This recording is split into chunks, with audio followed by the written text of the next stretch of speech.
G'day, hi, and welcome. I have an emergency guitar video to make. Yes, this is for a friend, you know who you are, an internet friend, and he bought himself a beautiful Martin guitar, so he said, and it's a satin finish and all that stuff. So what I want to do is, what he was asking was, Red, she goes, can you do a video on how to take care of stuff like that? And I'm like, yeah, why, certainly I can, my good friend. So I got some violins and stuff. I'm going to use the violins as some examples. We're going to talk about basically three types of finishes. And, got to move everything down here so I can put without trash and everything. We're going to have natural finish, okay, like so. It's just a natural finish. I know it's kind of dark in here, blocking the light. And this kind of finish here is probably the closest to the Martin guitar satin finish that he's talking about. Now, I'm going to show you my other guitar with a night, maybe four finishes. I can do four finishes here. Hang on. I've got polyethylene and nitrocellulose lacquer, and then we got regular good old-fashioned varnish. Now I'm going to do a few at a time. Now these aren't all acoustics, but it'll all go the same. It'll all apply. So the satin finish, we'll start with there. Now there's a whole bunch of products. I'll show you one thing before we get into the products that you're going to use against a guitar like that, or on a guitar like that. First off, you can get guitar polishes, fingerboard oils. You can get all kinds of stuff, plastic and chrome polishes if there's stuff like that. Swirl haze remover and polish and conditioner. Fine wood instruments. This would be one you'd be looking at now. Here's what you do with all these things. Number one, don't bother with them. Don't bother with them at all. When you buy a new guitar, okay, any guitar, doesn't matter, just get yourself a lint-free cloth. Now, I got this with the Fender cleaning kit. I got it for Christmas. I don't remember how long ago. Even got more product here. Yeah, so I got it with it as a kit, a full guitar cleaning kit. It was like about $60, but the thing that this is the most valuable part of it, is a lint-free cloth. Now, first thing, just wipe the guitar down after you're playing it. If we're talking a satin finish, now I'm going to tell you a terrible story that's going to probably break your hearts or give you nightmares. But it's not a story that is designed to make you scared or regret purchasing a satin finish guitar, or a more natural finish. What it's designed to do is just to give you an idea of what you're up against. So, when I bought this guitar, okay, this is a polyethylene guitar. I bought this guitar probably 10 years ago, we'll say, something like that, and I bought this guitar with a jam night in mind, gigging in mind. Polyethylene, fine. There are drawbacks to it. Polyethylene dampens the sound, so this guitar is not the most rich sounding. It's a bit of a dead sounding guitar, plus the strings are getting old. But it plays incredibly well because I had it set up. But we'll talk about the setup in a second, in another video, because that's a whole thing on itself. But this guitar, I can go out, play in the middle of the desert, okay, with spotlights on me, in the midday sun, and this guitar will probably still stay in tune.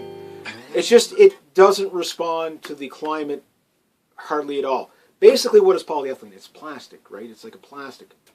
The drawbacks is when you first get a polyethylene guitar, it can seem to get kind of sticky and grungy. You can see some of the hazing on this over the years. This guitar, I really, believe it or not, don't take that good care of it, but look at it. It's still shiny. It still looks like a mirror in there. You know what I mean? The electronics I dropped you have polishes and stuff. I dropped it, just a drop in the electronics on this, and they don't work anymore. So be very careful if you're putting stuff in there. It was just one little drop, and it's never worked since. So this guitar, I was playing it one night on stage. I don't remember what I was playing, but there was a guy, the host of the show. It was a Bassline station in Ottawa, and there was a jam night. And what happened was, he was playing a brand new T3 Taylor. This is about a $3,300 guitar. Satin finish, everything like that. Hot bar, it was middle of the summer. You had a whole bunch of bodies in there. The humidity was nasty, and spotlights. The first night, that guitar looked okay and everything like that. He did this this guy was a professional musician. So he did this for about 3 weeks. The second week I saw it, I played that guitar a little bit. And he didn't have it quite set up, and I told him, you should go get that set up because the action was a little higher than it needed to be. And he played my guitar, and he was like, oh my God, this thing.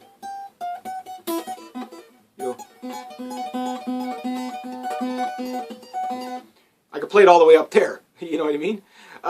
So it's like, how are you able to do it? I said, get that. But that's another video. But get that bridge set where, take it to your Luther and get it done, or a guitar, Guitar Tech, get it done. So I bring out the same guitar almost, I don't know how many jam nights I've done with this guitar. And I play it, and I let everybody else play it. People have spilled beer on it, whatever. It just makes it stink a little bit, and then you eventually wipe it off a couple of weeks later. And whatever, although I wipe down my instruments right after I use them. You're sweating all over it, all that stuff. And again, you just take your lint-free cloth, wherever you put that thing, and just wipe it down for the first, say, couple of months that you get it. Don't put any product on your guitar at all. Just wipe it down, polyethylene, nitrocellulose, particularly varnish, and definitely satin. Don't use anything on them at first.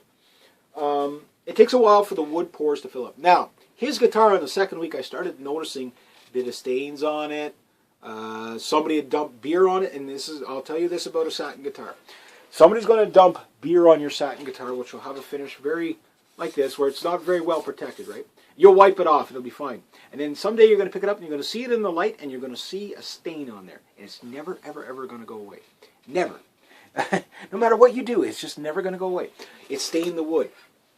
Your sweat, everything like that, it's going to eventually stain the wood. But wipe it down after you're done playing. If you're a person that sweats a lot, wipe it down maybe after every couple of songs while you're playing. That's why I got the polyethylene guitar. It's durable. But you lose sound. If you're going to record, that's when you want the satin finish guitar.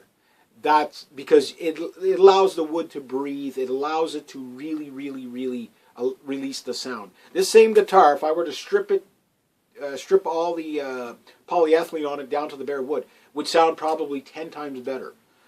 Just the extra ambience you would get out of it. So the third week I saw this guitar, I could start to see the bookmark line, because this guitar was, basically was brought into conditions where most people won't be doing, but when you're playing live, you want to wear out an instrument, play live. You got hot spotlights on it, then you're putting it into, especially winter months or whatever, hot, cold, it just kills the intonation. It kills, that's why a lot of musicians won't gig during the winter. It just kills the intonation and everything like that. So that's what happened to that guitar, because it wasn't really the best guitar set up for live playing. He would have been better off with maybe a nitrocellulose lacquer, or a guitar with varnish. The varnish and the nitrocellulose lacquer breathes better than the polyethylene, but the most durable is going to be the polyethylene. So when you're taking care of it at first, just a rag. Don't put anything on it. It takes a couple of months before the thing starts to lose that kind of stickiness feeling. Now on the satin finish guitars, they don't get the sticky feeling. But when you rub it down like that, whatever, you kind of seal up the pores a little bit. Not too much, but a little bit on the natural finish guitars, to a point where after a couple of months you can start to use a little bit of polish on it, but not too much, because it doesn't take much to stain those guitars. So that's just a little bit of a tip that I got for you. And one of the things I will say for sure, that whether you playing a polyethylene guitar, if you're choosing guitars, okay, for gigging, polyethylene's the way to go. Yes, it kills the sound, but it still sounds good. Like, I mean, it doesn't. It's not the richest tone, but it'll get the job done. And most people can't distinguish the difference between the T3 Taylor, which is an amazing guitar, and this when you're playing. The musicians will; they'll hear it, but the rest of them they won't even know. What they're going to be more concerned about is how well you play. But anyway, hopefully this little tip helps you out. So just to recap, I don't want to go any longer than this guy. Keep the video short. Just a lint-free cloth, wipe it down, and then a couple of months later, just a little bit of polish at a time, and you'd be surprised. You spray it with this once, you're going to be wiping it off for 3 weeks, that type of thing. So anyway, hopefully that helps. So, all right, there we go.